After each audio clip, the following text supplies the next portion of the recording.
paper with me. Okay, go ahead.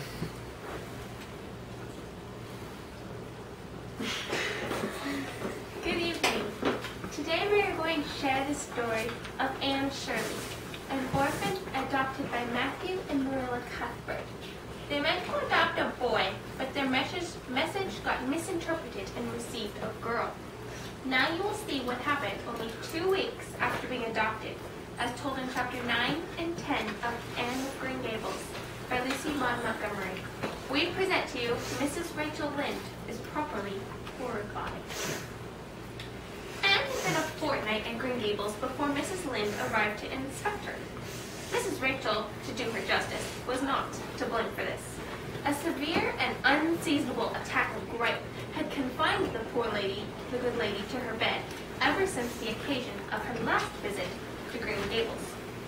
Mrs. Rachel was not often sick and had a well-defined contempt for people who were, but gripe, she asserted, was like no other illness on earth, and could only be interpreted as one of the special visitations of Providence.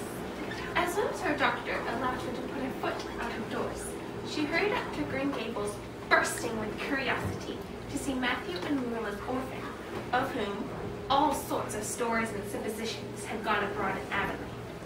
Anne was in the orchard when Mrs. Rachel came, so that good lady had an excellent chance to talk her illness fully over, describing every egg and every postmeat with such evident enjoyment that Marilla thought even gripe must bring its compensation. When details were exhausted, Mrs. Rachel introduced the real reason of her call.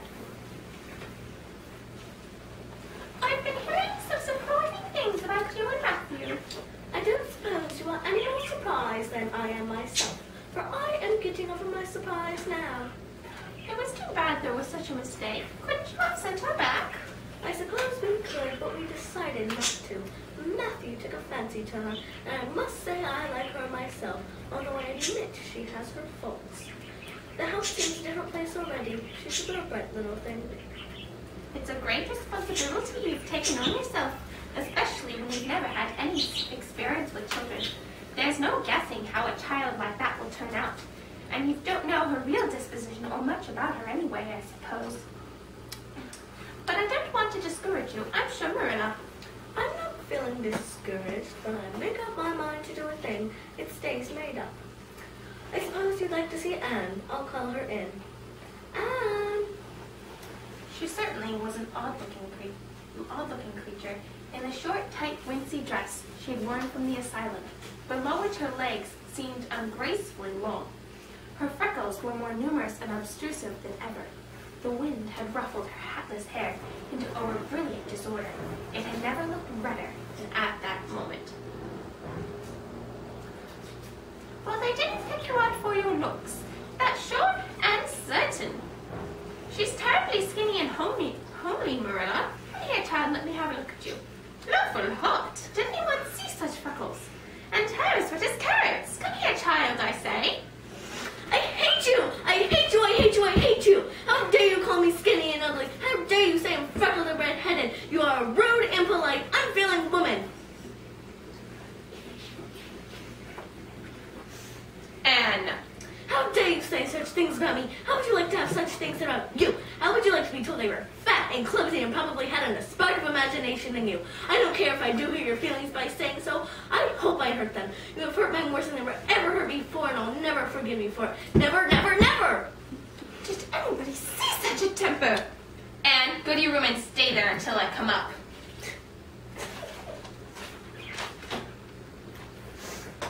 Well, I don't envy your job bringing up that, Marilla.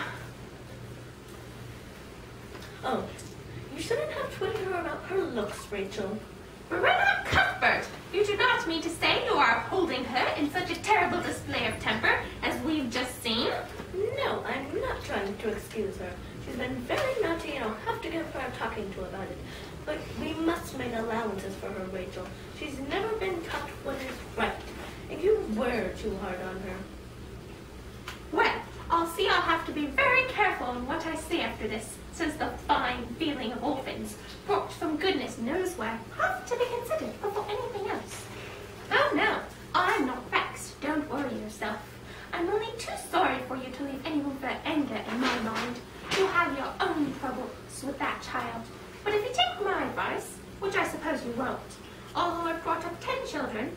married to will do that talking to you mentioned with a fair-sized birch switch. I think that would be the most effective language for that kind of child. Her temper matches her hair, I guess. Well, good evening, Marilla. Anne refused to apologize. But Matthew had a way with Anne and saved the day by convincing her to just smooth things over. Marilla, Well, I'm sorry I lost my temper and said rude things. I'm willing to go and tell Mrs. Lynde so. very well. I'll take you down after milking. Accordingly, after milking, Marilla and Anne walked down the lane. What are you thinking of, Anne? I'm imagining out what I must say to Mrs. Lynde. Oh, Mrs. Lynde, I'm so extremely sorry. I can never express all my sorrow. No, not if I used up a whole dictionary. You must just imagine it. I behaved terribly to you, and I disgraced the dear friends Matthew and Marilla who have let me stay at Green Gables, although I'm not a boy. I'm a very wicked and ungrateful girl, and I deserve to be punished and cast out by respectable people forever. Sorry, yeah, go on. It was very wicked of me to fly into a temper because you told me the truth. It was the truth. Every word you said was true. My hair is red and I'm freckled and skinny and ugly and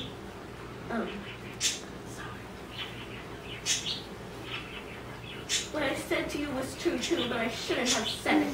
Oh, Mrs. Lynde, please forgive me. If you don't, it will be a lifelong sorrow and a poor little orphan girl. Would you? Even if she has a dreadful temper? Well, I'm sure you wouldn't, Mrs. Lynde. Please say you forgive me. There, get up, child. Of course I forgive you. I guess I was a little too hard on you anyway. But I'm such an outspoken person, you mustn't mind me. That's what. It can't be denied, your hair is terrible red.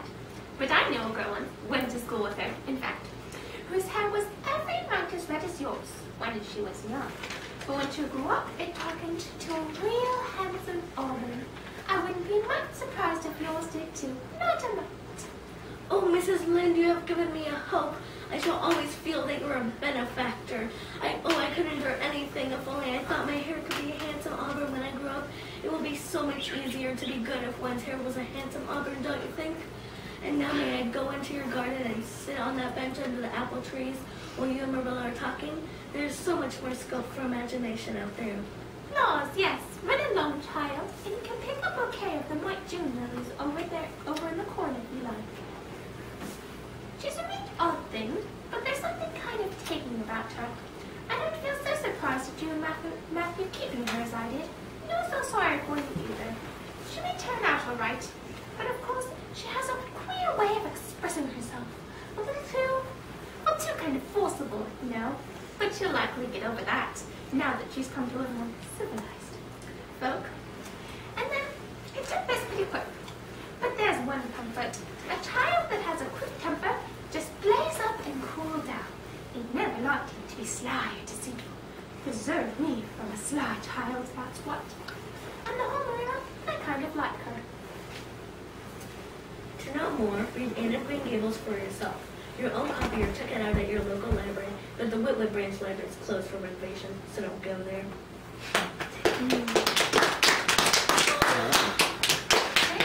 8:30. What? Yes!